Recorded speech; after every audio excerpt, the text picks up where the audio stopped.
हा विचार ऐकून तुम्हाला वाटतं का, की तुम्ही स्वतः अँटीनेटलिस्ट आहात? आता आहे, नक्कीच आहे. जेव्हा मी ओके. पहिल्यांदा विचार केला तेव्हा मला माहीत पण नव्हता हा काही शब्द-बिब्द. हं. आत्ता 110%.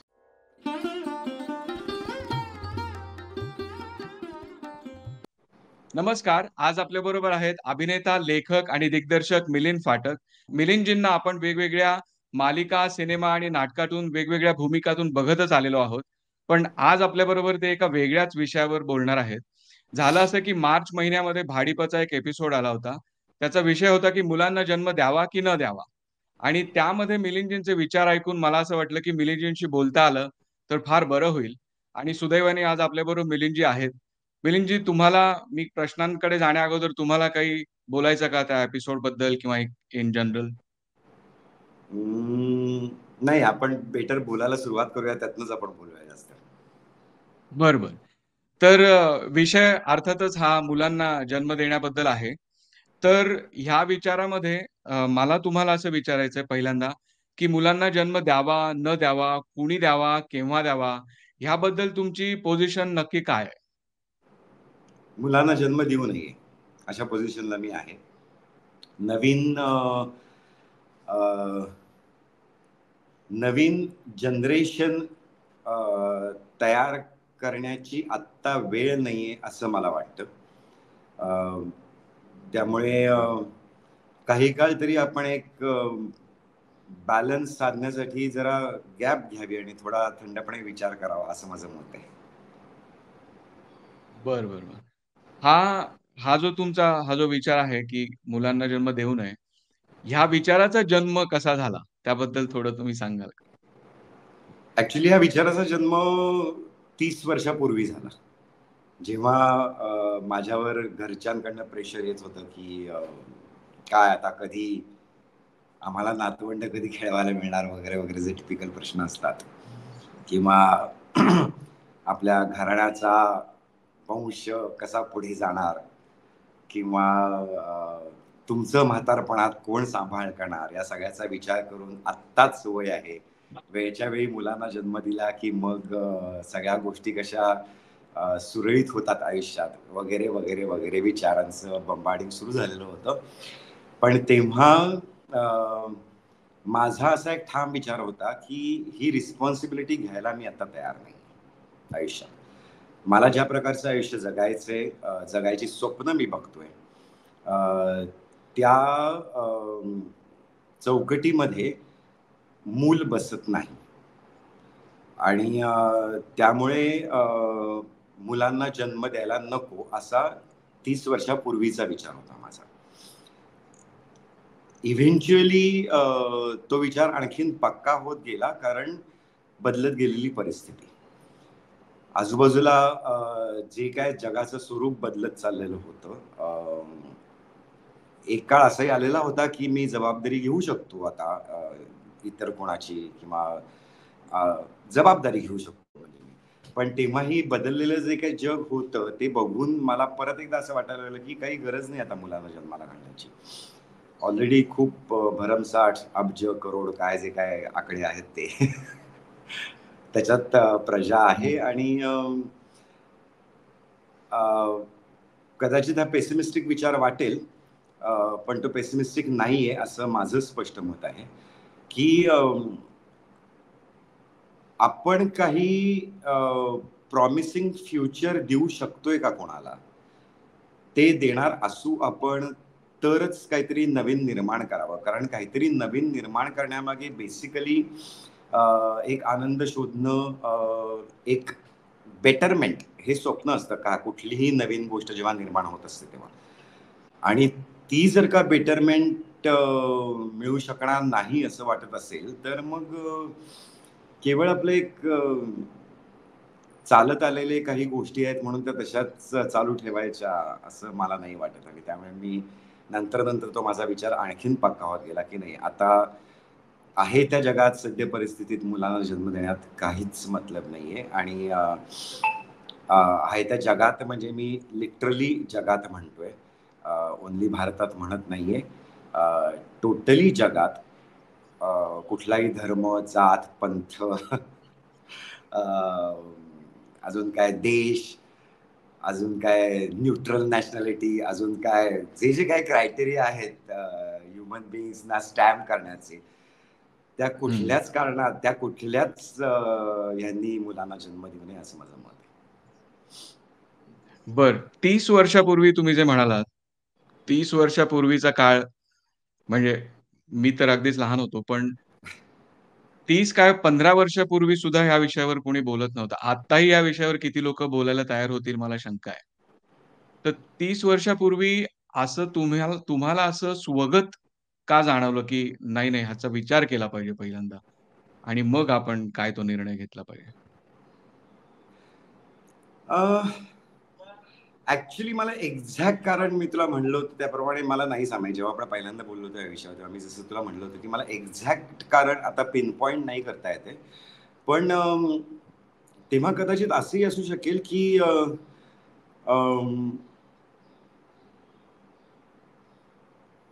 मी जॉईंट फॅमिलीत वाढल्यामुळे अ, माझ्या आजूबाजूला खूप माझे बहीण भावंड, आत्ते मामे चुलत मावस असे सगळ्याच खूप गोतावळा खूप मोठा होता. आणि त्याच्यात खूप मुलं होती. आणि जॉईंट फॅमिलीचा एक डिसएडव्हांटेज जो मला कायम जाणवत आलेला आहे, की त्याचे ॲडव्हांटेजेस कितीही असले आणि त्याला एक आपल्या संस्कृतीनुसार एक ग्लोरिफिकेशन जरी केलं जात असलं त्या जॉईंट फॅमिली सिस्टीमचं, तरीसुद्धा त्याचे डिसएडव्हांटेजेस हे जास्त आहेत ॲडव्हांटेजेसपेक्षा, असं माझं मत आहे. आत्ताच्या काळानुसार, बदलत्या काळानुसार. 30 वर्षापूर्वी कदाचित ते जाणवले नसतील, कारण 30 वर्षापूर्वी इकॉनॉमिक्स फ्रँकली खूप वेगळं होतं आणि हं. आताचं इकॉनॉमिक्स फ्रँकली खूप वेगळं आहे. आणि तो एक मेजर फॅक्टर असतो आपल्या जगण्यावर परिणाम करणारा. तर त्यामुळे तेव्हाच्या काळात कदाचित जॉईंट फॅमिली ही एक सपोर्ट सिस्टीम होती आणि त्यामुळे ती अ, मुलं जन्माला येत आहेत, त्यांची त्यांची ती वाढतायत, एक सगळं घर मिळून त्यांची काळजी घेते आणि असंच जग चालतं, असा एक समज होता. पण नंतर नंतर जेव्हा त्यात बदल व्हायला लागला, तेव्हा तेव्हा आणि त्या बदलाची सुरुवात करायची मी 30 वर्षापूर्वी जेव्हा तरुण वयात होतो, तेव्हा सुरुवात झालेली होती आय थिंक त्या बदलांचं वारं व्हायला. म्हणजे जरी ओपन इकॉनॉमी आपल्या देशाने ॲक्सेप्ट केलेली नसली, तरीसुद्धा त्या बदलांचे वारे यायला लागलेले होते. कारण हं. लोकं परदेशात जायला लागलेली होती भारतातून. आणि त्यांच्या पत्रांमधून किंवा त्यांच्याशी बोलल्यानंतर काही गोष्टी कळत होती, कारण तोपर्यंत इंटरनेट आलेलं नव्हतं. सो हं. अवेअरनेस नव्हता अनेक बाबतीत. पण आजूबाजूची परिस्थिती बघून असं वाटत होतं की अ, अ, प एक नवीन गोष्ट तुम्ही निर्माण केलीत, की त्याचं नरिशिंग करणं, त्याला एक सिक्युअर वातावरण देणं, अ, त्याला एक कम्फर्टेबल लाईफस्टाईल देणं, ही जो कोणी निर्माण करतोय एखादी गोष्ट त्याची जबाबदारी आहे. ना की हं. जो निर्माण झालाय त्यांनी ते आपल्या आपल्या बळावर करावं. हं. हां, हा म्हणजे फार हा महत्वाचा मुद्दा विचारच आहे. मला कुठेतरी चुकीचा वाटतो. निर्माण करताना हा विचार मला चुकीचा वाटतो. तो आपण जेव्हा एखादी नवीन गोष्ट निर्माण करण्याचा विचार करतो, तेव्हा ती नवीन गोष्ट ही एका चांगल्या प्रकारे वाढेल आणि मग एका लेव्हल नंतर त्या माणसाचं आयुष्य सुरू होतं किंवा त्या गोष्टीचं आयुष्य आणि त्याच्या पुढचं फ्युचर ठरतं. हे सगळ्या गोष्टी जरी मान्य असल्या, तरी त्या एका लेव्हलपर्यंत आपण एक प्रॉपर लाईफ त्याला देऊ शकणार आहोत का? आणि दुसरी गोष्ट, जरी त्याचं फ्युचर हे त्याच्या हातात असलं, तरीसुद्धा ते फ्युचर काय आहे? हे बीइंग तुम्ही ऑलरेडी एक्झिस्टन्समध्ये असल्यामुळे तुम्हाला त्याची कल्पना पाहिजे आणि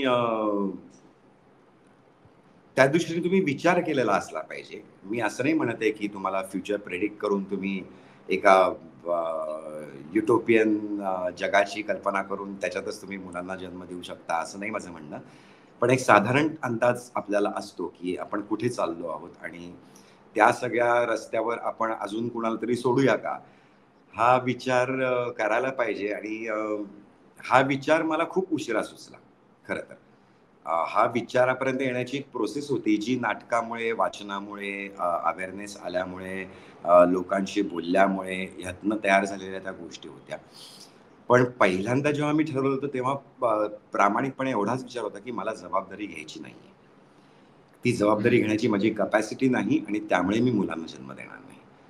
हा बेसिकली हं. एवढाच विचार होता. कदाचित तेव्हा मी खूप काय म्हणतो अंबानींचा मुलगा असतो तर कदाचित मी एक 10-11 मुलांना जन्म देऊन क्रिकेट टीम बनवली असती. I am not sure. पण तेव्हा 30 वर्षापूर्वी. पण त्याच्यानंतर तो जो विचार पक्का होण्याचा जो काळ होता तो काही फार मोठा नव्हता.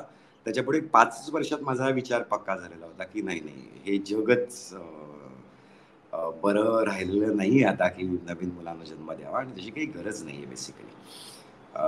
त्यामुळे 5च वर्षात हा अवेअरनेस आलेला होता आणि म्हणून मग तो विचार आणखीन पक्का झाला माझा.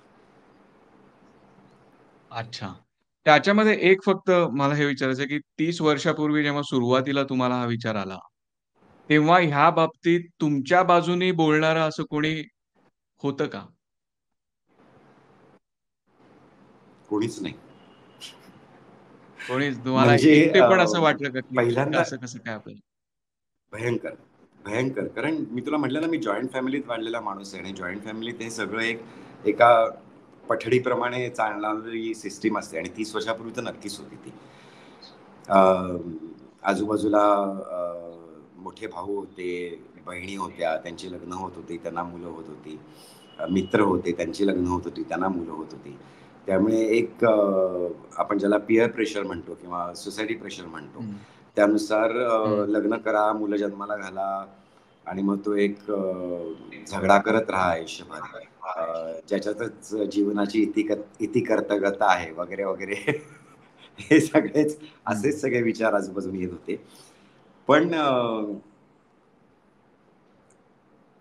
मी नाटकाला ह्या सगळ्या माझ्या थॉट प्रोसेसचं श्रेय देतो. कारण नाटक तुम्हाला अनेक गोष्टींना एक्सपोज करतं. जेव्हा तुम्ही नाटकात काम करता तेव्हा. की ज्याला हं, कारण तुमचं वाचन असतं, होणारी चर्चा असते समवयीन किंवा आपल्यापेक्षा मोठ्या लोकांबरोबर आणि त्यातनं अनेक वेगळे विचार तुमच्या समोर येत असतात. आता असं वातावरण ज्यांना मिळतं, हं, माझ्या बाबतीत नाटक हे प्रोफेशन झालं. कदाचित इतर प्रोफेशनच्या बाबतीतही असं वातावरण मिळत असेल. अ, तसं नसेल मिळत तेव्हा एक पठडीचा मार्ग स्वीकारला जातो. जेव्हा हे वातावरण मिळतं तेव्हा आपण एक वेगळी वाट शोधायचा प्रत्येकजण प्रयत्न करतात. ह्या वेगळ्या वातावरणात हं, वाढलेले आणि त्यामुळे मी त्याचं श्रेय त्याला देतो, की अ, आपण समाजाचं एक देणं लागतो. असा एक हं, विचार जेव्हा समजला, तेव्हा समाजाचं देणं लागतो म्हणजे फक्त समाजाच्या भरभराटीसाठी आपण प्रयत्न केला पाहिजे किंवा समाज कसा शां एक शांतपणा सगळीकडे राहील. फार वादविवाद होणार नाहीत, भांडण होणार नाहीत, युद्ध होणार नाहीत किंवा एक इक्वॅलिटीनी सगळ्यांना लाईफ जगता येईल, एवढ्यापुरताच तो विचार मर्यादित न राहता, मग ते कशामुळे साध्य होईल, याकडेही तो विचार हं, जातो. आणि ते हं, कशामुळे साध्य होईल, तर बेसिकली जो काही एक बॅलन्स ढासळतो आहे, तो बॅलन्सही सांभाळला गेला पाहिजे ना मग. तुमच्याकडे हं, ₹100 आहेत आणि त्याच्यात खाणारी 10 तोंड आहेत. मग त्यापेक्षा ₹100 आहेत आणि तुमच्याकडे खाणारी 2च तोंड आहेत. तर मग ते ₹100 जास्त चांगल्या प्रकारे त्या 2 तोंडांना वापरता येतील ना. त्यासाठी ती 10 हं, लोकांना द्यायची काही गरज नाहीये. आणि अ, आत्ता 100 आहेत ना, नंतर कधीतरी 10,000 मिळतीलच. या स्वप्नात राहूनही 10 तोंड निर्माण करणं चुकीचं आहे आणि हं, आत्ता 100 आहेत आणि पुढेही 100च राहणार आहेत. अ, हा विचार करून आणखीन तोंड न वाढवणं हा जास्त सेन्सिबल विचार आहे असं मला वाटतं. अ, म्हणजे परत मला दरवेळेला असं वाटतं, की मराठीत अनेक सुंदर म्हणी आहेत. म्हणजे बाकीच्या भाषातही असतील, पण त्या मराठीतल्या म्हणींना आपण फार कन्व्हिनियंटली वापरतो. पुढच्या स्ट्रेस मागचा हं, शाणा, अंथरूण पाहून पाय पसरावेत, अशा अनेक म्हणी आहेत ना. हं. मग त्या सगळ्या गोष्टींना का लागू बरोबर. होत नाहीत? त्या फक्त कन्व्हिनियंटली काही काही गोष्टीलाच लागू व्हायच्या आणि काही काही गोष्टींच्या बाबतीत नाही नाही, ते आपल्या हातात नसतं, देवच मुलांना जन्म देतो आणि सेक्स केला की मुलं होणारच, नाही तर मग सेक्स कशासाठी करायचा, असे प्रश्न जेव्हा विचारले जातात तेव्हा मग प्रश्न पडतो की नाही, काहीतरी चुकतंय, काहीतरी विचार चुकतोय, विचारांचा प्रवास चुकतोय. आणि हे मला नाटक आणि अवेअरनेसमुळे कळलं आणि त्यामुळे माझी भूमिका बदलत गेली, माझा विचार जास्त पक्का होत गेला या विषयात. पण आजूबाजूच्या लोकांना हे नव्हतं पटत. त्यांच्याकडनं खूप विरोध होत होता की कसं चुकीचंच आहे हे, आणि मग वंशाचा दिवा, आपला वंश, आणि हे सगळं कमावतोय आपण, हे सगळं कशासाठी करतोय, आणि असा विचार केला असता तर तुमचा पण जन्म झाला नसता, वगैरे वगैरे टिपिकल सगळ्या गोष्टी या माझ्यावरही येत होत्या. पण समहाऊ मी त्याला तोंड देऊ शकलो तेव्हा, आणि ते तोंड देताना मला उद्धटपणाचाही वापर करावा लागला अनेक वेळेला.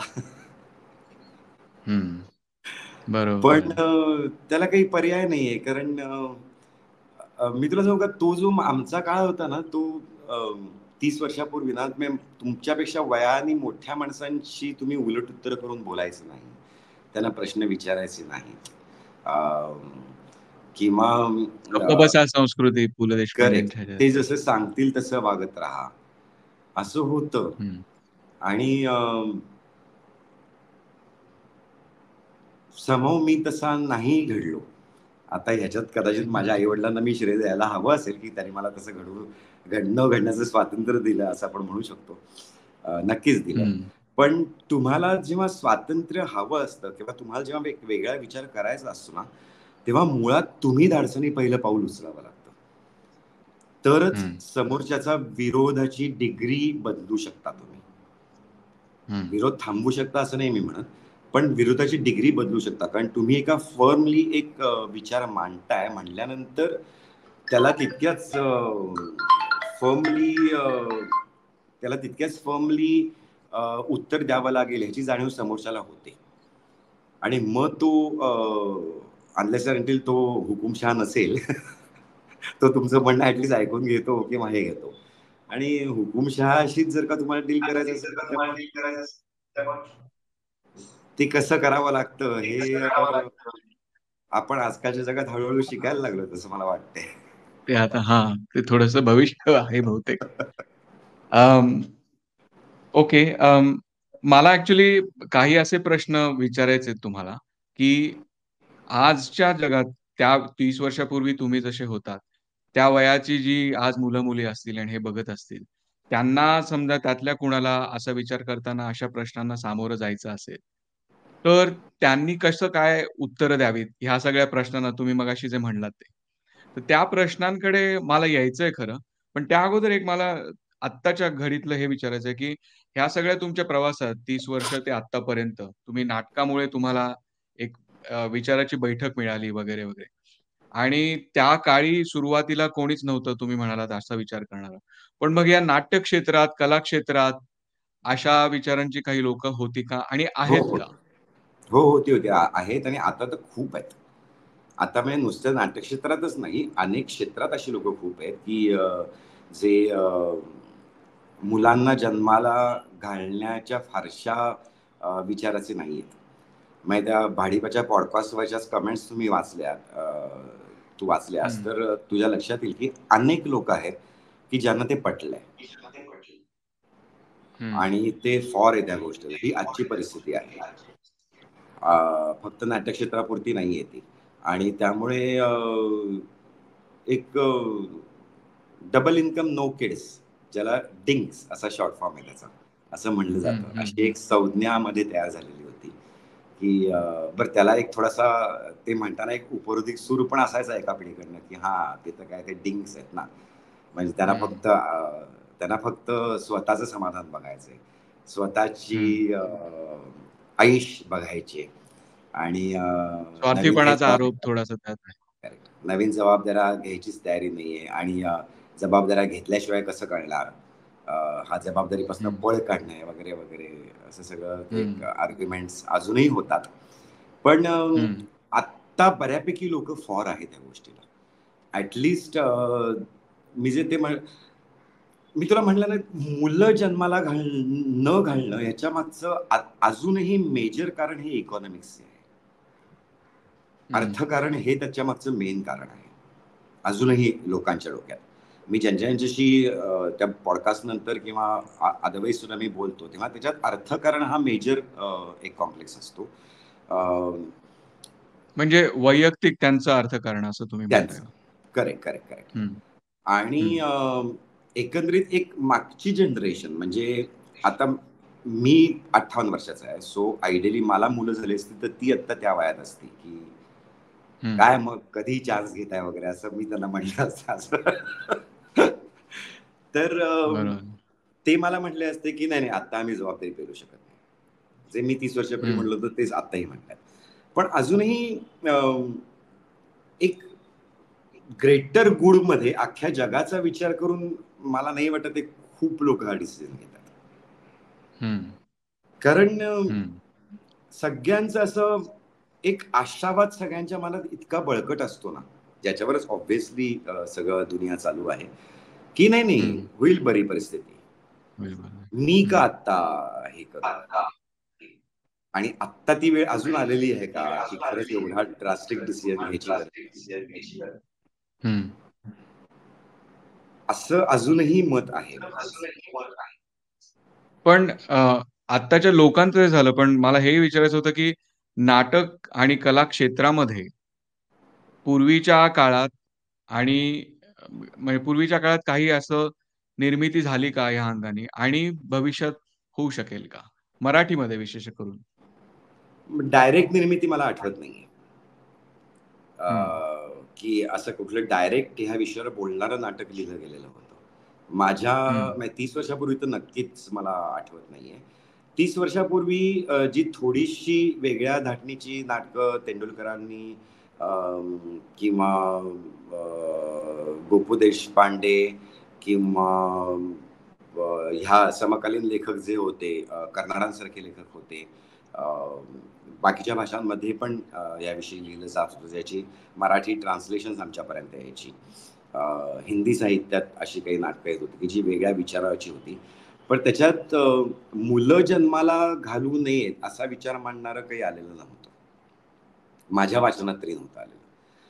तेव्हा जे विचार होते ते for greater good of the society, एक समाजाच्या भल्याचा विचार करून तुम्ही तुमच्या आयुष्यात कसे बदल करायला पाहिजेत ह्याविषयी होतं. की जेव्हा लग्न करण्याची खरंच गरज आहे का ह्या विषयावर अनेक नाटकं आलेली होती. आणि त्यामुळे लग्नाचं बाय प्रोडक्ट हे मूल असल्यामुळे तेव्हाच्या समजुतीनुसार, त्यामुळे लग्नच जर का तुम्ही केलं नाही तर मग ऑब्व्हियसली मुलं होणार नाही असं एक त्याचा हिडन थॉट असेल. पण त्याच्याशी डायरेक्ट कुणी बोललेलं नव्हतं. लग्न करू नये, लग्नाची बेडी हे एकमेव आठवणारं मला नाटक आहे की ज्याच्यात लग्न संस्थेच्या विरोधात जाणारी काही वाक्य होती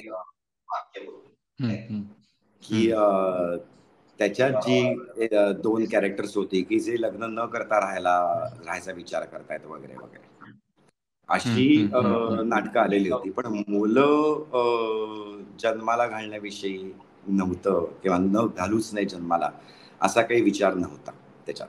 आणि तो जो विचार काही नाटकांमध्ये म्हणजे इनडायरेक्टली त्याच्याविषयी बोललं गेलेलं होतं की ज्याचं कारण हे अर्थकारणाशी जोडलेलं होतं की आपली परिस्थिती नाहीये आणि त्यामुळे आपण मूळ सिनेमातनं सुद्धा किंवा याच्यातनं सुद्धा की मूल जन्माला घालण्याचा जेव्हा हिरोईन विचार करते किंवा हिरो विचार करतो तेव्हा कोणाकडनं तरी आर्ग्युमेंट येतं की अरे बाबा झेपणार आहे का आपल्याला, आपणच या कमी पैशात कसं बसं जगायचा प्रयत्न करतो, त्यात मुलाचं पालनपोषण आपण कसं करणार, इथपत असतो. सो अर्थकारण हेच एकमेव कारण त्यावेळेला तरी होतं ज्या ज्या काही बाबतीत नाटका किंवा सिनेमाचा विषय हाताळला गेला असेल ते. हिंदी सिनेमा पण मला आठवत नाही असं काही की डायरेक्ट हा स्टँड घेणारी कुठली कलाकृती त्या काळात. म्हणजे आम्ही ज्या काळात काम करत होतो त्या काळात नसीरुद्दीन शाह, शबाना आझमी वगैरे वगैरे ही लोक खूप मोठी झालेली होती, ज्यांचं एक पॅरलल सिनेमाची मुवमेंट पूर्णपणे सुरू हो. होती, की जो एका सोशलिस्ट आणि लिबरल अंगाने जाणारा सिनेमा खूप बनत होता त्याला, की ज्याच्यात मॅन हं. वुमन रिलेशनशिप याच्याविषयी खूप बोल्ड आणि खूप नवीन नवीन विचार यायला लागलेले होते, किंवा हं, हं, हं. इंडिव्हिज्युअलिझम, स्वतःचं स्वातंत्र्य, स्वतःचा विचार याच्याविषयी खूप बोललं गेलं होतं. पण हं. नाही, मुलांना जन्म नाही. देण्याविषयी मला नाही आठवत आहे काही. एक एक मला 1 किंवा पण 2 उदाहरणं अशी आठवतात. पण हं. तेव्हा लकीली मी जेव्हा कॉलेजमध्ये होतो ना, तेव्हा समहाऊ माझे जे समविचारी लोक होते, जे लेखक दिग्दर्शक होते किंवा नट होते, त्याच्यात आमचा एक 4-5 मित्रांचा ग्रुप होता असा, की ज्यांना असं वाटत होतं की आपण लग्नच नको करायला. आणि हं. लग्न नको करायला, त्यामुळे ऑब्व्हियसली आपल्याला मुलं होणार नाहीत. हं. आणि जरी लग्न केलं तरी सुद्धा काही त्यातले असे होते की ज्यांना लग्न करायचं होतं, पण जरी त्यांना मुलं नको होती. हा विचार तेव्हा सुरू हं. झालेला होता, पण त्याच्यात समाजाचा विचार नव्हता. त्याच्यात हं. जबाबदारी मला घ्यायची नाही हा विचार होता. हं. बरोबर. चाइल्ड फ्रीच्या अंगाने असा तो विचार होता. बरोबर आहे. पण एक मला आठवतं त्याच्यात तुम्ही म्हणालात, ध्यास पर्व म्हणून एक चित्रपट आहे हो. मराठीमध्ये.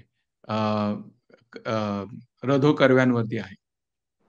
तर तो सुद्धा अगदी काही मुलांना जन्म देऊ नका अर्थात असं नाही. तो रधो कर्व्यांच्या काळाचा पिरियड फिल्म आहे. पण किमान संतती नियमन, कॉन्ट्रासेप्शन वापरणं म्हणजे काही अचूक नाही, वगैरे असं समजावून जेव्हा लागावं, त्या काळातला तो एक चित्रपट तेवढाच एक ह्या विषयाला जवळ जाणारा असं मला आठवतो. पण मग करेक्ट. भविष्यात ह्याबद्दल काही निर्मिती होऊ शकते का? असं वाटतं का तुम्हाला? भविष्यात निर्मिती अगदीच होऊ शकते. मग आत्ता बहुतेक मला आत्ताच्या रेफरन्समध्ये पण हे असं काही नाटक आलंय का आठवत नाही मला, की ज्यांचं मूल जन्माला घालण्याला विरोध आहे.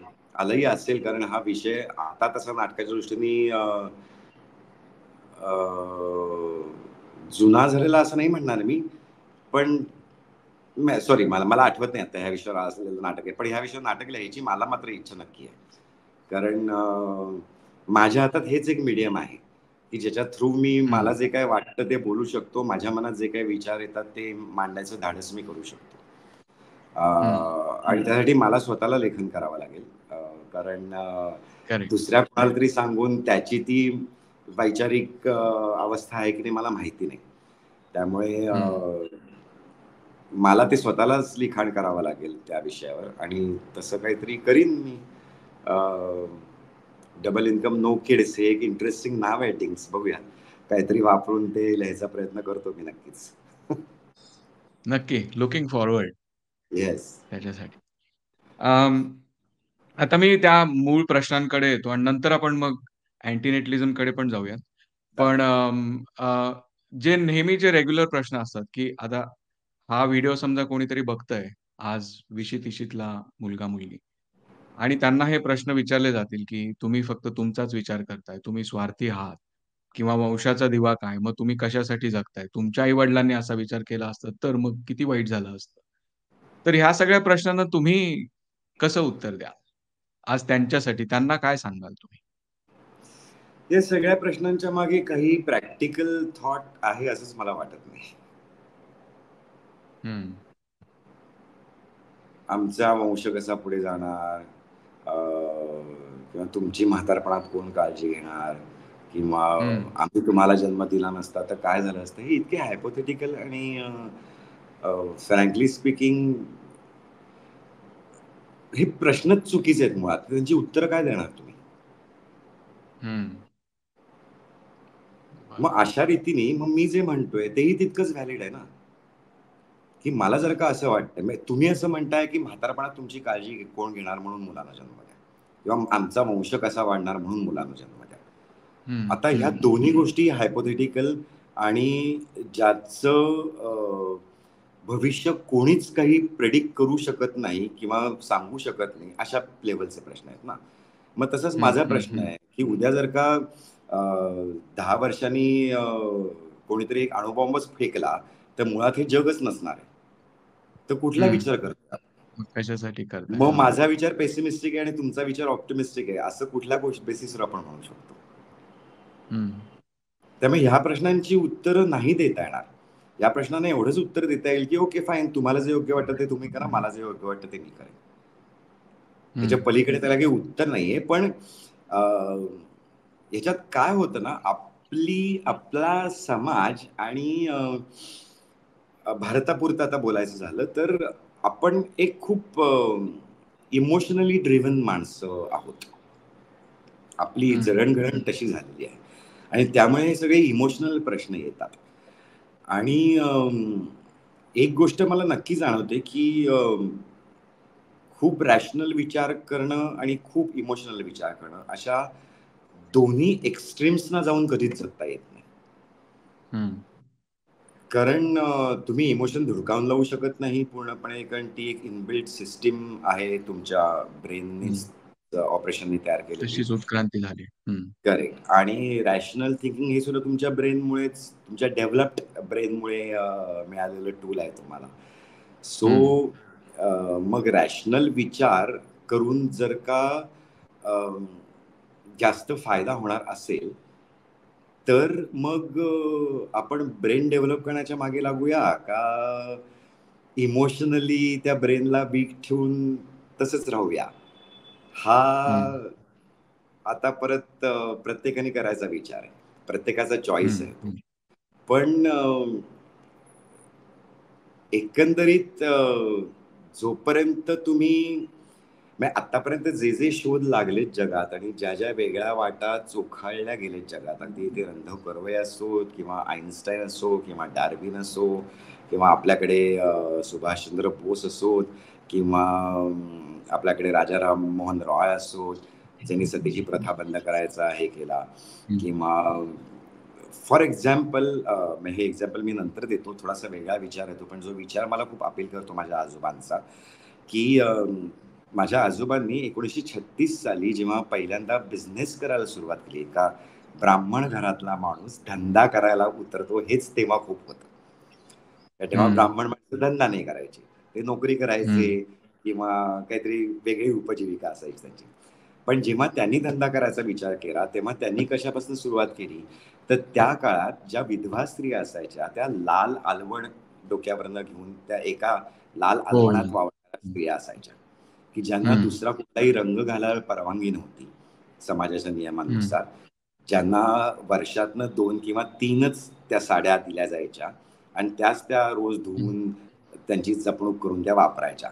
कारण एक तुम्ही विधवा झालात की तुमचं आयुष्य संपलेलं आहे. सो तुम्ही आता वैराग्यात आयुष्य जगायचं, असं एक तो समाजात काही वेगळ्या हम्म. कारणांमुळे ती एक सिस्टीम घातली गेलेली होती तेव्हा. हम्म. आपण त्याच्यात नको जायला आत्ता.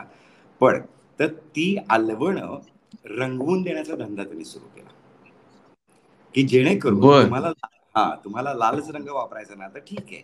ती जो काही एक रंग आहे तो तरी मला बरा दिसतोय आणि ते तरी साडी माझी बरी राहते आणि त्यामुळे मला एक बरं वाटतंय. असा एक बरं वाटण्याचा दिलासा देणारा एक धंदा त्यांनी त्या विधवांसाठी सुरू केला. Which was a very progressive thought then.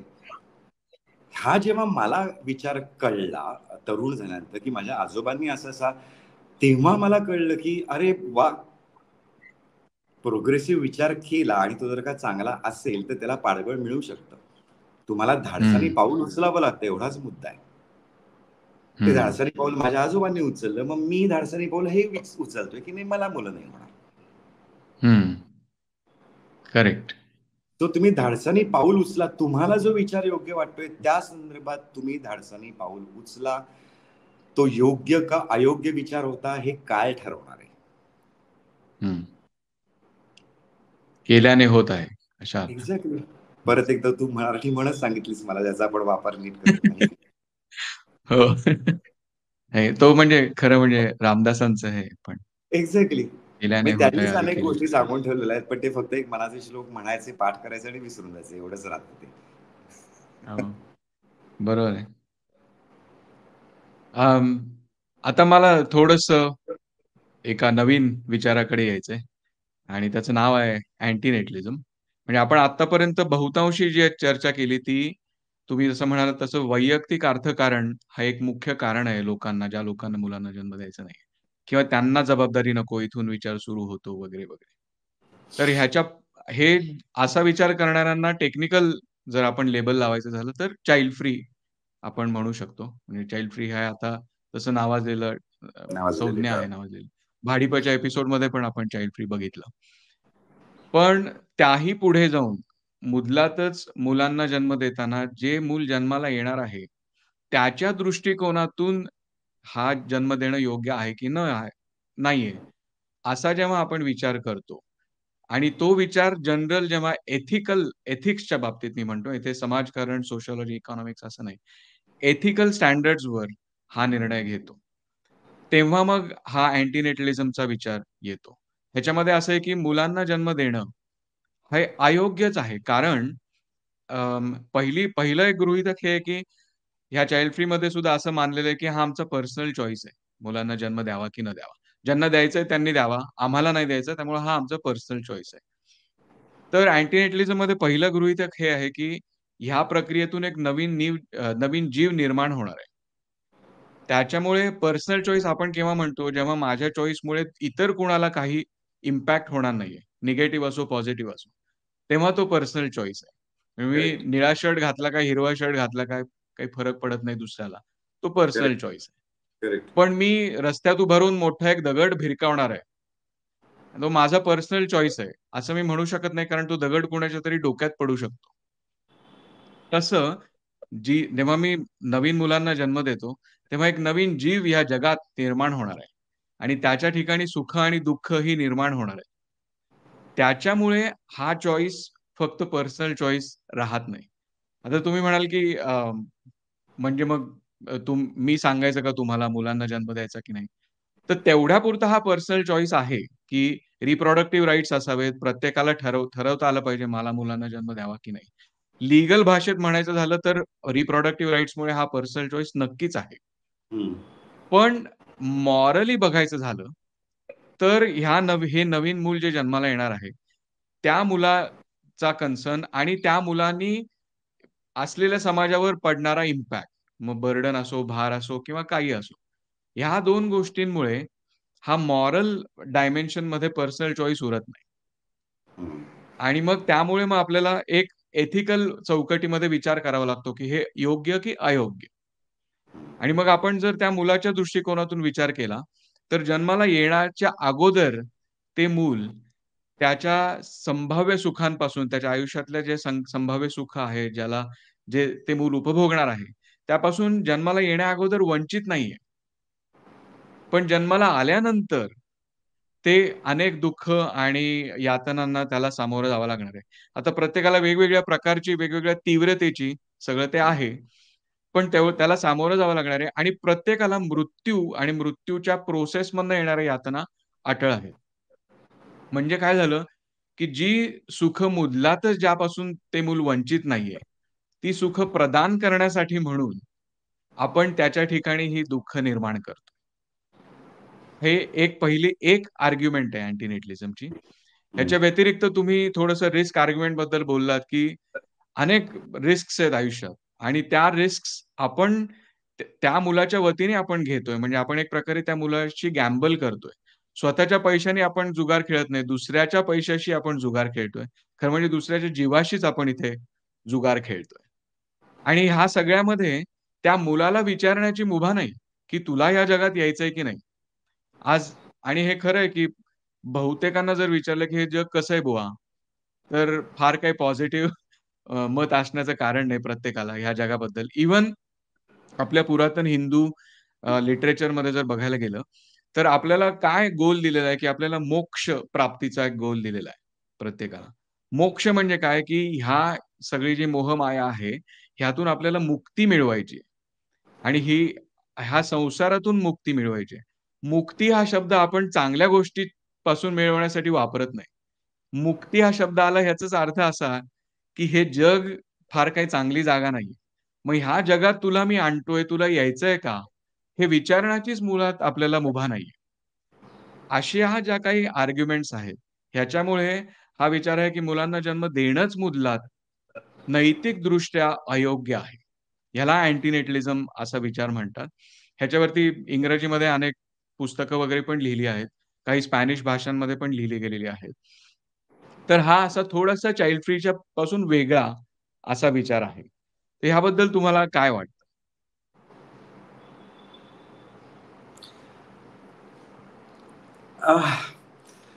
काय ना की ह्याला जेव्हा तुम्ही मॉरल आणि एथिकल चौकटीत बसवायचा प्रयत्न करताना तेव्हा त्याच्या डिफीटची तयारी सुरू झालेली असते असं मला वाटतं. कारण एथिक्स आणि मोरल्स ही इतकी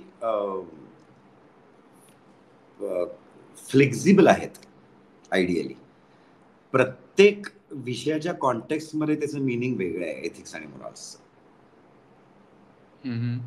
तर त्यामुळे एथिक्स आणि मोरल्स मध्ये ते न बसवता माझ्या मते अँटीनेटलिझमला एक रॅशनल आणि एक प्रॅक्टिकल थॉट म्हणून जितकं आपण बघू ना तितकं ते जास्त सोपं होणार आहे. इंडिव्हिज्युअल चॉईस आहे का? तर हो, इंडिव्हिज्युअल चॉईस सगळ्या गोष्टींचा आहे. दुसऱ्याचा खून करण्याचा पण इंडिव्हिज्युअल चॉईस आहे. मग त्याची शिक्षा मला भरे फासावर लटकून किंवा जन्मठेप किंवा काय व्हॉट एव्हर ती भोगावी लागेल. पण शेवटी चॉईस माझा आहे ना. मला जर का आज तुझा खून करा असं वाटतोय आणि अगदी मनापासून वाटतं की मला तुझा खून करायचा आहे, कम व्हॉट मे, त्याची जी काही प्राइस असेल ती मी द्यायला तयार आहे, तर मी तुझा खून करीन आणि मी त्याची ती प्राइस भोगेन. Frankly speaking. पण हा घातक विचार आहे. हे कळण्यासाठी जो ब्रेन डेव्हलप व्हावा लागतो, जो एक थॉट प्रोसेस डेव्हलप व्हावी लागते, ती थॉट प्रोसेस डेव्हलप होण्यासाठी तुम्हाला शिक्षणाचा मार्ग दाखवलेला आहे. तुम्हाला एक सामाजिक भानाचा मार्ग दाखवलेला आहे. तुम्हाला मुक्तीचा एक डोसही पाजलेला आहे ह्याच्यानुसार काय वैश्विक तत्वज्ञानानुसार. मुक्ती आणि मोक्ष हे सगळ्या धर्मात आहे. ख्रिश्चन असो, मुसलमान असो, हिंदू असो, सगळ्या धर्मात ती एक जन्नत आणि एक कॉन्सेप्ट आहे सगळीकडे. त्यामुळे ती कॉमनच आहे. मला तर ना आजकाल कुठलाही धर्म बघितला ना की त्यात वेगळं काही असं वाटतच नाही. सगळे धर्म एकाच लेवल, एकाच प्रकारचे आहेत. प्रत्येक फक्त वेगळ्या लिपीमध्ये ते बोलतात एवढाच फरक आहे.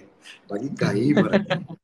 एक्झॅक्टली. वेगळ्या लिपीत. सगळ्यांच्या कॉन्सेप्ट तोच आहेत. सगळ्यांच्या कॉन्सेप्ट त्याच आहेत. काही वेगळ्या नाहीत कॉन्सेप्ट. तर एनिवे भरकटत नाही. तर त्यामुळे काय सांगत होतो रे मी? माझाच गोंधळ झाला आता बोलता बोलता. Practical, ethical versus practical. Rational आणि प्रॅक्टिकल लेवलवर हा मुद्दा बघायला पाहिजे. कारण आता ज्या काही गोष्टी तुम्ही करताय त्या फक्त तुमच्यासाठी करताय का? तर हे कोणीच मान्य करायला तयार होणार नाही. कारण मग लगेच मी स्वार्थी असा स्टॅम्प बसेल जो कुणालाच नको, किती खरा असला तरी. तो प्रत्येकाचं असं म्हणणं आहे की नाही, आपण समाजात राहतो आणि मग समाजाच्या भल्यासाठी ह्या गोष्टींची एक चौकट घालून दिलेली आहे आणि त्या चौकटीत मी वावरायचा प्रयत्न करतोय. तर बाबा ती चौकट बदलायला हवी आणि ती चौकट बदलत गेले काळानुसार. तर ती चौकट आता बदलून आता नवीन प्रजेलाही निर्माण करण्याची गरज नाहीये. हा जर का विचार पुढे येत असेल तर त्याच्यावर विचार करायची काय प्रॉब्लेम आहे? विचार तर करा. त्याचा डिसिजन घ्यायचा का नाही ही त्याचा एंड रिझल्ट आहे. पण विचार तर करावा लागेल की नाही की बाबा आज जी काय भारताची लोकसंख्या, सोडून देऊया जगाचं काय जे होईल ते, इस्रायल पॅलेस्टाईन चालूच आहे आपल्याकडे, पण इराणही उतरले आता त्याच्यात. एनिवे, पण भारतापुरता आपल्या चौकटीत पुण्यापुरता किंवा मुंबईत राहतो मी, मुंबईपुरता विचार करूया आपण, फार बाहेर पण जायला नको. एक मुंबईची लोकसंख्या, मुंबईत वाढलेली भयानक गर्दी, त्याच्यामुळे होणारे अनेक प्रॉब्लेम्स, या सगळ्या प्रॉब्लेम्सवर एक फक्त आशावाद की नाही कधीतरी हे बरं होईल, हे एवढंच उत्तर कसं काय असू शकतं? जर का मी प्लास्टिकचा वापर टाळा असं म्हणायला लागलेलो आहे, पब्लिक स्मोकिंग बंद करा असं मी म्हणायला लागलेलो आहे, किंवा पब्लिक ट्रान्सपोर्टची सिस्टीम सुधारा जेणेकरून रस्त्यावरचा ताण कमी होईल असं मी म्हणायला लागलेलो आहे, मी फ्लायओव्हर उभारायला लागलेलो आहे, मी मेट्रो आणलेली आहे, अंडरग्राऊंड टनेल्स खोदायला लागलेलो आहे मी, सो नेचरच्या अगेन्स्ट मी जायला लागलेलो आहे अतिक्रमण करून. हे सगळं करायला लागलो ना मी. झाडं वाचवा वगैरे, त्यामुळे होळी पेटवू नका असंही मी एकीकडे म्हणतो. एकीकडे रंगांमुळे पोल्युशन वाढतंय, त्यामुळे नॅचरल रंगांकडे आपण झालं. ही एक सस्टेनेबल लाईफस्टाईल असं आपण ऍक्सेप्ट करायला लागलो ना आता. मग अँटी नॅटलिझम हा सस्टेनेबल लाईफस्टाईलचा एक पार्ट नाहीये का? आहे असं माझं मत. एक sustainable, what is sustainable lifestyle? एक सस्टेन करायची आहे तुम्हाला लाईफस्टाईल, असं त्याचं म्हणणं आहे ना. सो ती लाईफस्टाईल सस्टेन करण्यासाठी तुम्हाला एक चौकट बांधून घ्यावी लागेल, तरच ती सस्टेन होईल ना. मला जर का एक की बाबा माझ्या घरात एक एसी आहे, माझ्याकडे एक गाडी आहे, माझं एक घर आहे माझं 2 बेडरूमचं, किंवा माझ्याकडे महिन्याचा खर्च माझा 1,00,000 आहे, तर ते कमावण्याचा माझा एक source of income me generate केलेला आहे. आणि मी आता ह्या चौकटीत जगून शक्यतो ही चौकट मेंटेन करण्याचा प्रयत्न करत मी जगतोय, जेणेकरून माझं उरलेलं लाईफ सुखासमाधानात जाईल. इतक्या बेसिक विचाराने आपण जगत असतो ना. मग त्याच्यातच मी अजून मुलं जन्माला घालायची. मग ते 1,00,000चे 2,00,000 कसे होतील याची चिंता करून मी माझे आयुष्य बर्बाद करून घ्यायचं, आणि ते 1,00,000चे 2,00,000 नाही झाले तर त्या मुलाचंही आयुष्य मी बर्बाद करायचं, की ज्याला मी त्याला न विचारता जन्माला घातलेलं आहे. का? तर माझी हौस आहे म्हणून. का? तर मला प्रूव्ह करायचं की मी पुरुष आहे म्हणून. का? तर मला प्रूव्ह करायचंय की मी प्रजननक्षम आहे म्हणून. का? तर मला प्रूव्ह करायचंय की नाही मी या ग्रेटर ह्युमॅनिटीचा भाग आहे आणि sex is meant for reproduction. हे सगळंच फोल नाही का ठरत? आणि हे सगळं जर का फोल ठरत असेल तर मग अँटी नॅटलिझमवर विचार तर करा. अँटी नॅटलिझम काय आहे हे समजून तर घ्या. खरंच मुलांना जन्म घालायचा की नाही हे ठरवा. अगदी बरं, जबाबदारी ह्या लेवलवर विचार करायचा झाला तर आज आपल्या देशातला करोडोपती अडाणी किंवा अंबानी, त्यांना मुलं आहेत. बरं, त्या मुलांच्या आयुष्यात काहीच प्रॉब्लेम नाही असं खरंच आपल्याला वाटतं का? केवळ त्यांच्याकडे तो अँटिलिया सारखा घरात की त्याच्याकडे येता येता कुठेही अँटिलियावरून त्याला वरळीला जायचं असेल तरी त्याकडे हेलिकॉप्टर आहे वगैरे. अरे हो, पण ह्याच्या व्यतिरिक्त अनेक प्रॉब्लेम्स आहेत त्यांच्या आयुष्यात. सो प्रॉब्लेम फ्री असं कुणाचंच आयुष्य नाही याच्यात. एक्झॅक्टली. मग प्रॉब्लेम फ्री अशी ही एक युटोपियन कन्सेप्ट वाटायला लागते की प्रॉब्लेम फ्री असं जग असणारच नाहीये, कधीच असणार नाही, कधीच नव्हतं ते. आपल्या पुराणानुसार आपण महाभारत आणि त्याच्याही आधी जाऊया, किंवा आपली जे काही डेव्हलपमेंट झालेली आहे त्यानुसार पुढच्या 20 वर्षाचा विचार करूनही आपण बोलूया. प्रॉब्लेम फ्री लाईफ हे कधीच नव्हतं, कधीच नसणार. मग ते दुसऱ्यासाठी का दुसऱ्याला का ढकलायचंय त्या वातावरणात परत? एक्झॅक्टली. तुम्ही हे त्यामुळे फार प्रॅक्टिकल अंगाने शेवटी अँटीनेटलिझम कडे आणलेलं आहे. तुम्हाला मग हा विचार ऐकून तुम्हाला वाटतं का की तुम्ही स्वतः अँटीनेटलिस्ट आहात? आता आहे, नक्कीच आहे. जेव्हा मी पहिल्यांदा विचार केला तेव्हा मला माहित पण नव्हता हा काही शब्द बिब्द. मला नॅटल हा शब्द माहिती नव्हता तेव्हा. त्या अँटीनॅटल काय माहिती नसतं. त्यामुळे तेव्हा 30 वर्षापूर्वी नव्हता हा विचार. आता 110%. मी आजकाल, मला जर का कोणी विचारायला आलं तर मी त्याला खरंच हे प्रश्न विचारतो की 1 मिनिट थांबा जरा, तुम्हाला का लग्न करायचं, तुम्हाला का मुलांना जन्माला घालायचं? म्हणजे जे कोणी माझ्याशी बोलायला तर त्यांना तरी मी हा प्रश्न अक्षरशः ओपनली त्यांना विचारणं शक्य आहे त्यांना. कोणी तो प्रश्न इग्नोर करून निघून जातात. आय से की फाईन. कोणी लोक त्याच्यावर बोलायला तयार आहेत, ज्याच्याशी मी बोलू शकतो, त्यांच्याबरोबर एक चर्चा होते. पण चर्चा तरी होते. ते काय निर्णय घेतायत हे सर्वस्वी त्यांच्या हातात आहे. कारण एक गोष्ट मला नक्की माहिती आहे की ज्याप्रमाणे कुणाला मारायचा अधिकार नाहीये माझा, बेसिक एथिक्स आणि मोरालनुसार, कारण त्याला जन्म मी नाही दिला. त्यामुळे दुसऱ्याची हत्या करण्याचा अधिकार मला त्या कारणासाठी नाही, किंवा दुसऱ्याबरोबर हिंसा करण्याचा अधिकार मला त्यासाठी नाहीये कारण त्याला जन्माला मी नाही घातलेला. नाही, पण त्याचप्रमाणे जरी घातलेला असेल तरी अधिकार नाही ना. एक्झॅक्टली, तरी अधिकार नाही. तर हम्म. त्याचप्रमाणे त्याला जन्माला मी काही घातलेला म्हणजे त्याचा एक्झिस्टन्स हा माझ्यामुळे नाहीये असं मला म्हणायचंय. हा. ओके. सो त्याचप्रमाणे कुणाचा एक्झिस्टन्सही माझ्यामुळे नाहीये.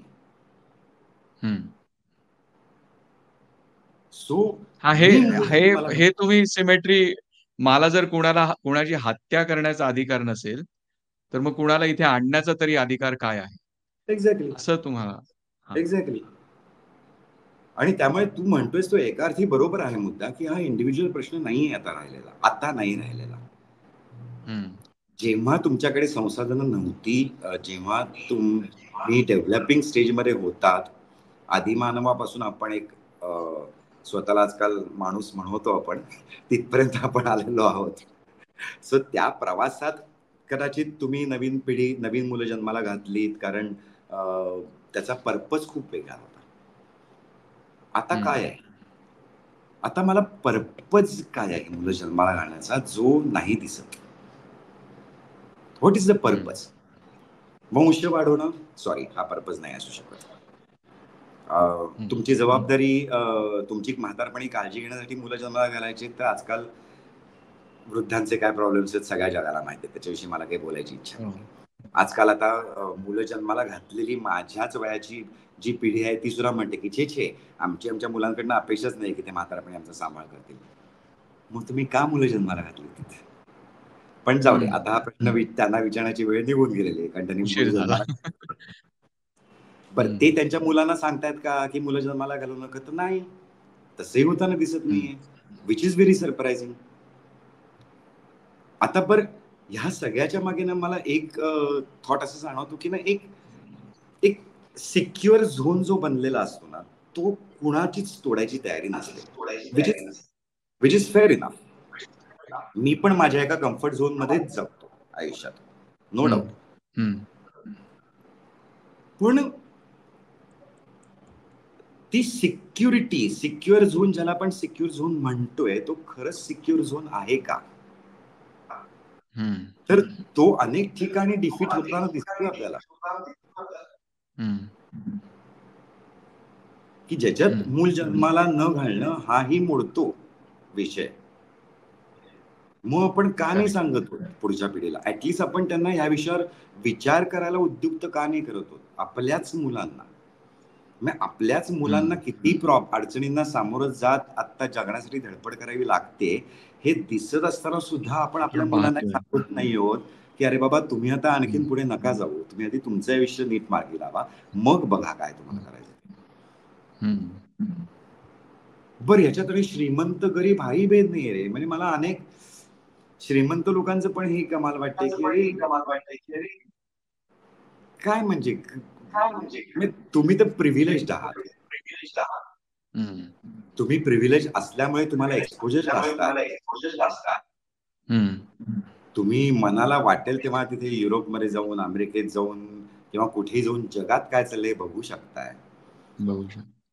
तुमच्याकडे ती साधनं आहेत की ज्याच्यामुळे तुम्हाला घर बसल्या जगात आत्ता काय चाललंय, कुठे किती टेम्परेचर आहे, कुठे काय घडतंय, हे आत्ता मला एका फिंगर टिपवर कळू शकतं. एवढे तुम्ही प्रिव्हिलेज्ड आहात.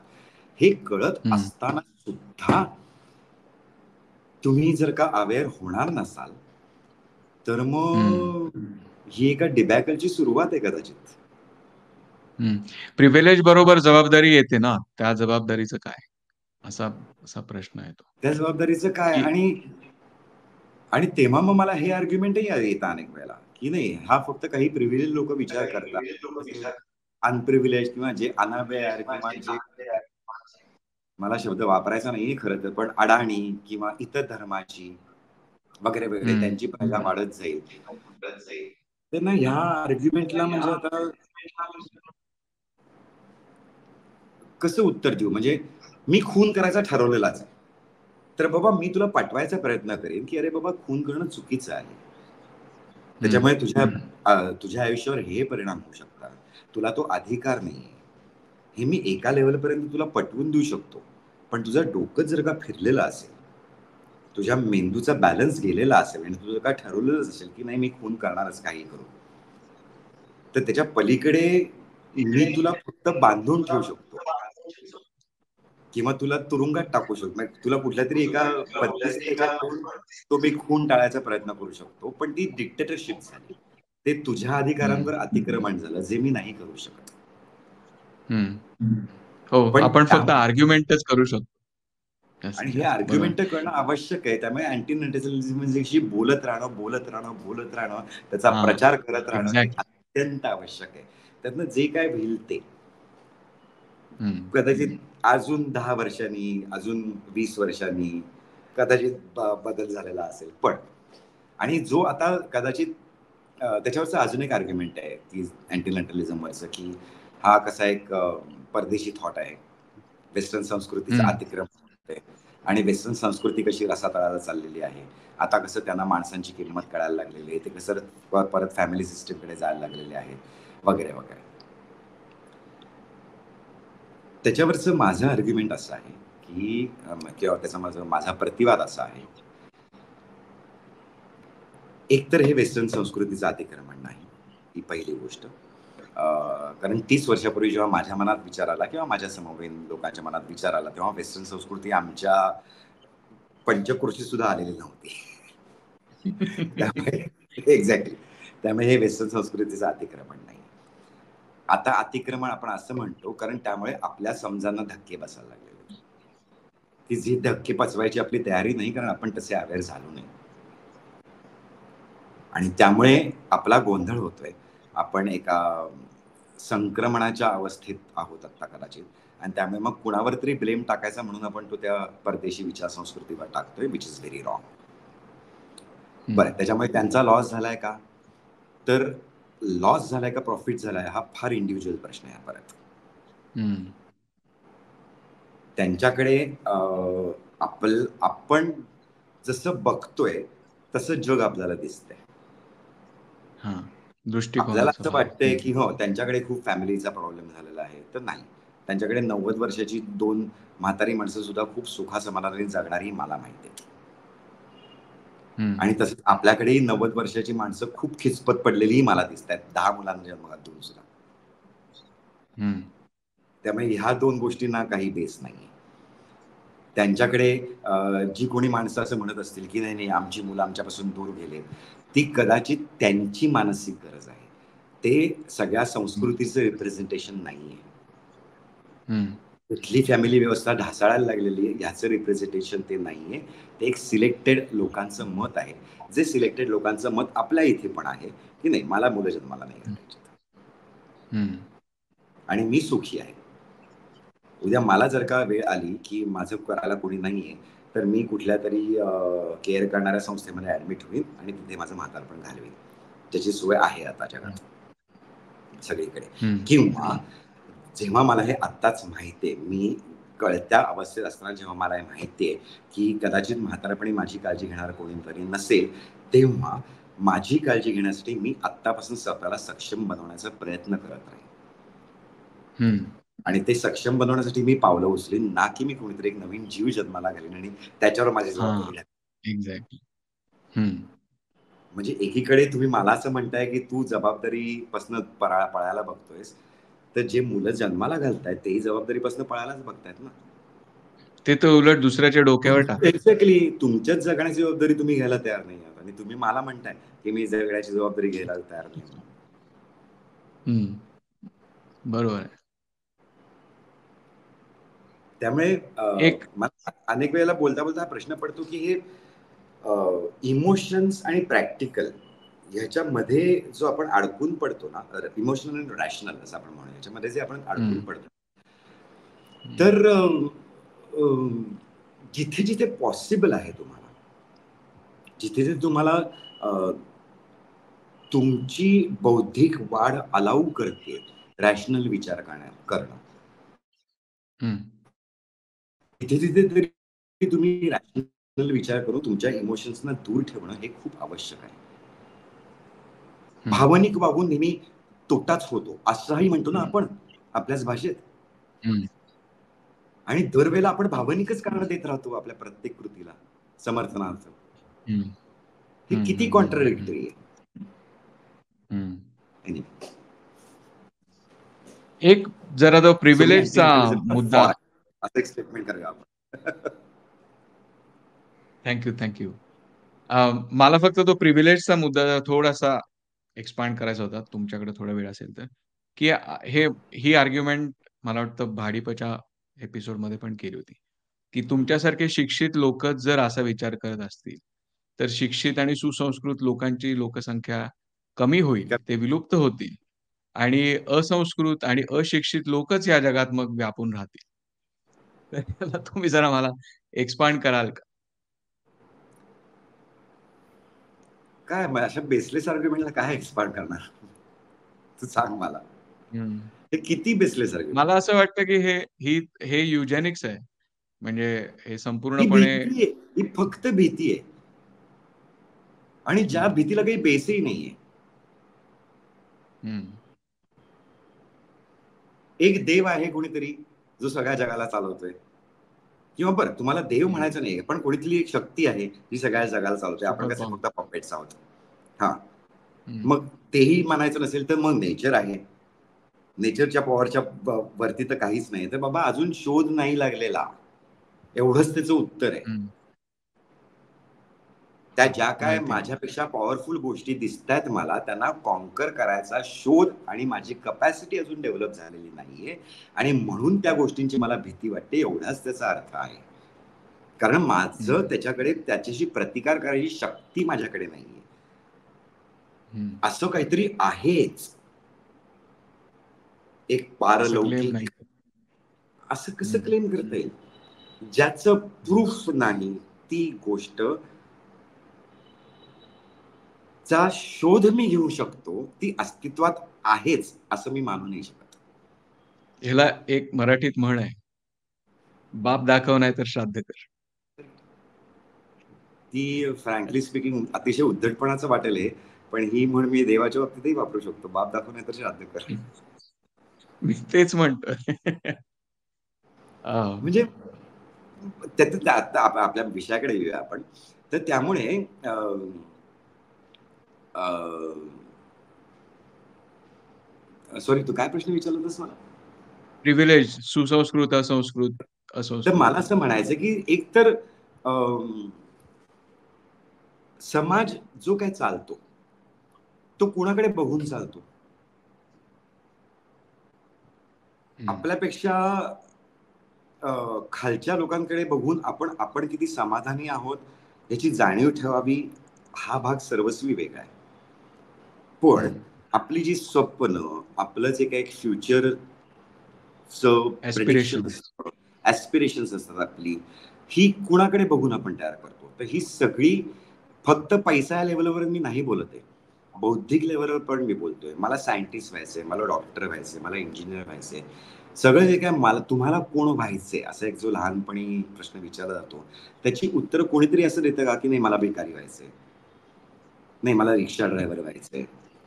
हं, मला कोणाचाही अपमान करायचा नाहीये या संज्ञा वापरून मी पहिलं हं, क्लिअर करू हं. इच्छितो, कारण आपण पब्लिक प्लॅटफॉर्मवर हो. बोलतोय. हं, हं, त्याच्यानंतर हं. काय फॉर एक्झाम्पल की खूप बोल्ड बोलीन मी, सॉरी टू से दिस, पण मला वेश्या व्हायचंय असं कोणीतरी म्हणतं का? हं, नाही ना म्हणत. हं, कोणी काय म्हणतं, मला राणी व्हायचंय, मला भारताचा पंतप्रधान व्हायचंय, मला डॉक्टर व्हायचंय, मला इंजिनियर व्हायचंय, मला सीए व्हायचंय, मला एन नंबर ऑफ फलाना ठिकाणा व्हायचंय. ही सगळी ॲस्पिरेशन्स ही आपल्यापेक्षा वरची आहेत. हं, म्हणजेच आपल्यापेक्षा प्रिव्हिलेज जे आहेत, आपल्यापेक्षा जे डेव्हलप्ड आहेत, त्यांना आपण फॉलो करतो ना.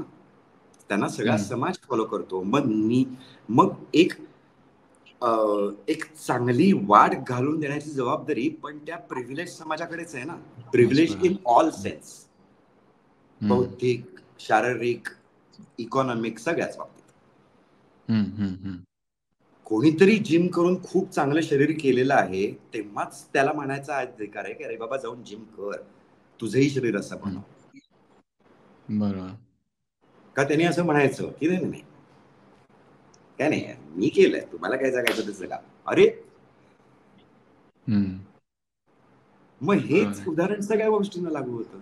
सो तुम्ही उदाहरणं घालून द्या, तर मग अशिक्षित आज ज्यांना तुम्ही अशिक्षित किंवा लो इंटेलिजंट लोकं म्हणताय, ती लो इंटेलिजंट हम्म, लोक कशामुळे आहेत? कारण किंवा एक खालच्या स्तरातली लोक, कुठल्याही बाबतीतली खालच्या स्तरातली लोक, असं ज्यांना आपण एक हम्म, समाजात म्हणवतो, हम्म, त्यांना आपण मुख्यधारेत, समाजाच्या मुख्यधारेत सामावून घ्या सगळ्यांना, हा विचार अनेक विचारवंतांनी मांडलेला आहे. अनेक विचारवंतांनी, ते हम्म, रायटिस्ट असो, ते लेफ्टिस्ट असो, ते सोशलिस्ट असो, ते अजून कोणी असो, हम्म, अनेक विचारवंतांनी हा मांडलेला विचार प्रवाह आहे. हम्म, ज्याला फक्त काही अविचारीच लोकांनी असं म्हटलेलं होतं की नाही नाही, तुम्ही जर काही इतकी इक्वॅलिटी करायला लागला तर एका सगळा समाज एका इक्वल लेवलला आला तर समाजाचा बॅलन्स बिघडून जाईल. हे अतिशय अविचारी लोकांनी केलेलं वक्तव्य आहे, की जे हम्म, फक्त त्यांच्या फायद्याचा विचार करत होते.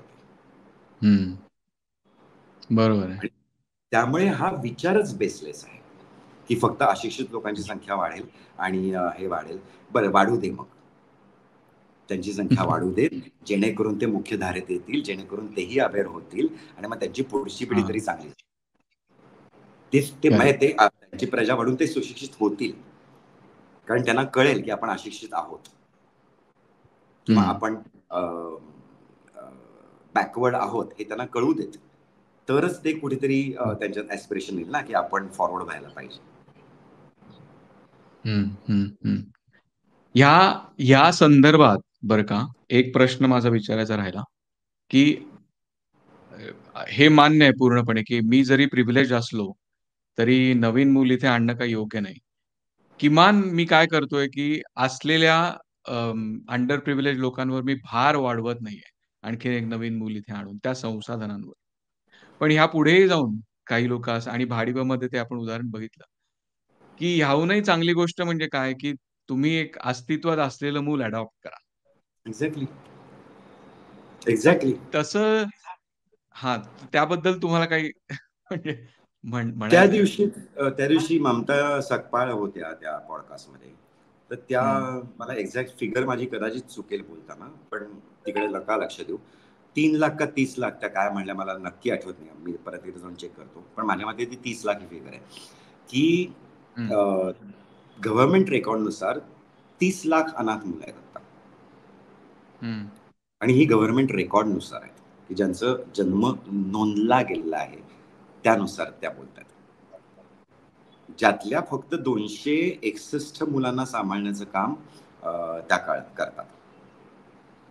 सो हं, 30 लाखापैकी फक्त 261 त्यांच्या माहितीतली मुलं आहेत, अनाथ मुलं, ज्यांना त्यांनी सपोर्ट सिस्टीम उभी केलेली आहे.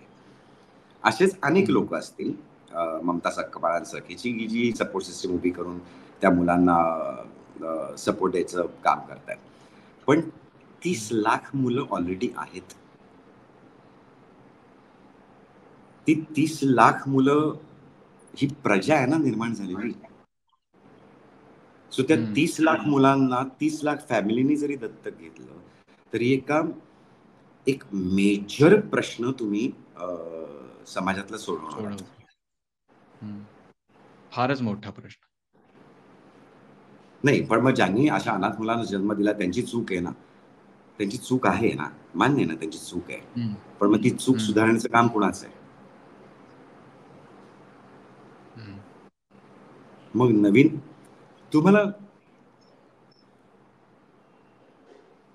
मूल जन्माला घालण्यामागची भावनिक आणि प्रॅक्टिकल ही दोन्ही कारणं अनाथ मुलांना दत्तक घ्यायला नाही लागू पडत का? पडतात ना.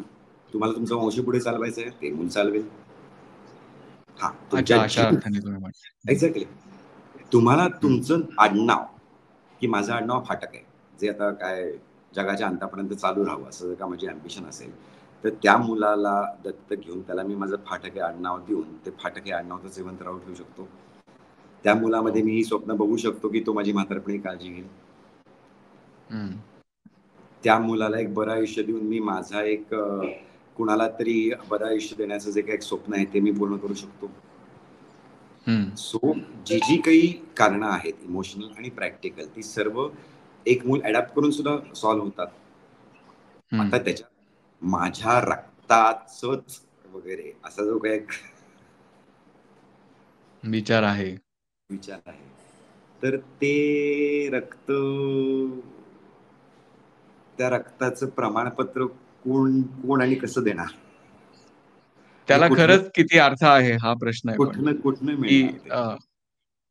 नाही पण त्याला काय अर्थ आहे म्हणजे रक्ताचं असं काय सगळ्या जीन्स जरी आपण म्हणलं, तरी 99 पॉइंट माझ्या मते 99.98% माझं थोडा टक्के चुकत असतील. सर्व मनुष्य जातीचे जीन्स तेच आहेत. इव्हन आपले चिंपांझी आणि ओरँगुटान हे जे एप्स आहेत, ह्यांच्याशी पण 99% हून जास्त आपले जीन्स सारखेच आहेत. मग काय आपले जीन्स म्हणजे काय असं वेगळं आहे? की काय आपण म्हणतोय? त्यामुळेच या विषयावर असं बोलत राहणं तरी आवश्यक आहे ना. हां. त्यामुळे तू जे त्यामुळे काही मला काम ते करतोयस ते फार चांगलं आहे खरं तर एका तरी काय. ॲटलीस्ट तू लोकांना बोलायला तरी उद्युक्त करतोयस. ना जे काय वादविवाद होतील आणि ज्या काही चर्चा होतील त्या चर्चा होणं तरी आवश्यक आहे. त्यामुळे त्यातनं 4 लोकांना तरी पोहोचेल हा मेसेज बाबा. त्यामुळे नवीन कमीत कदाचित 4 दुणे 8 माणसांनी वाढणारी प्रजा तरी थांबेल मे बी. हो, की जे कधीतरी जाऊन एक बॅलन्स साधता राइट. येईल आपल्याला होपफुली. नाही पण मला ते हे आठवतं त्या मला वाटतं सई चितळे होत्या. चित्र आहे. हां, त्या म्हणल्या की अडॉप्शनच्या बाबतीत असा विचार केला जातो की अडॉप्ट करावं की आपलं मूल असावं. तर त्या म्हणल्या की "हां, आपलंच मला खटकतं."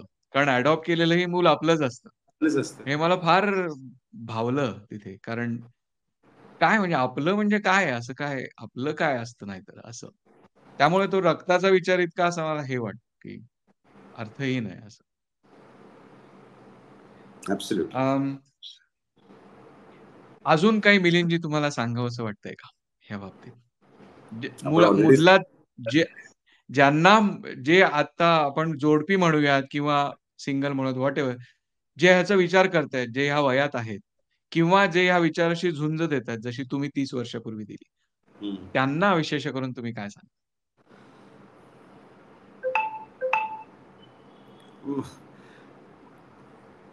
त्यांना मी एवढंच म्हणेन, की प्लीज हे आम्ही जे काही दोघं बोलतोय ते ऐका. ते ऐका. आणि हो, ते ऐका ऐका आणि ते अंमलात आणा असं नाही माझं आग्रह नाही. मी आग्रह नाही करू इच्छित कोणाला. कोणी कसं वागावं ह्याबाबतीत मी आग्रह करणं म्हणजे मला अनेक गोष्टींचा त्रास होऊ शकतो. लोकांच्या वागण्याचा किंवा ह्याचा. पण म्हणून आग्रहाने त्यांना बदलायला जाणं, हे मी आजकाल हं, खूप टाळायला लागलेलो आहे. कारण मला असं वाटतं ती की एक प्रकारची ती डिक्टेटरशिपच आहे. तुम्ही तुमच्याशिवाय कुणालाही काहीही बदलायला भाग पाडणं, हीच डिक्टेटरशिपची सुरुवात आहे. तुमचा विचार लादणे. आणि जी अतिशय चुकीची आहे, तो विचार किती योग्य असो, अयोग्य असो, हे सगळं नंतरचे भाग आहे. तुम्ही तुमचे विचार लादू हं, नाही शकत, तुम्ही तुमचे विचार मांडू शकता. हं. त्याच्याविषयी तुम्ही बोलू शकता, त्याच्याविषयी तुम्ही चर्चा करू शकता, वादविवाद करू शकता, भांडू शकता, हिंसेचा आधार न घेता भांडू शकता. इथपर्यंत तुम्ही करू शकता. पण ह्याच्या पलीकडे तुम्ही काही नाही करू शकत. सो प्लीज हं. हे जे काही बोलणं आपण दोघं जण करतोय, ते ऐकावं लोकांनी, त्याच्यावर विचार करावा आणि त्याच्यावर विचार करून निर्णय घ्यावा. एवढंच मी सांगू शकतो. Very good. मला अतिशय आनंद झाला मिलिंदजी तुम्ही म्हणालात, की तुम्ही अँटी नेटलिस्ट आहात. त्यामुळं व्हेरी गुड आणि तुम्ही इथे आल्याबद्दल धन्यवाद. Thank you.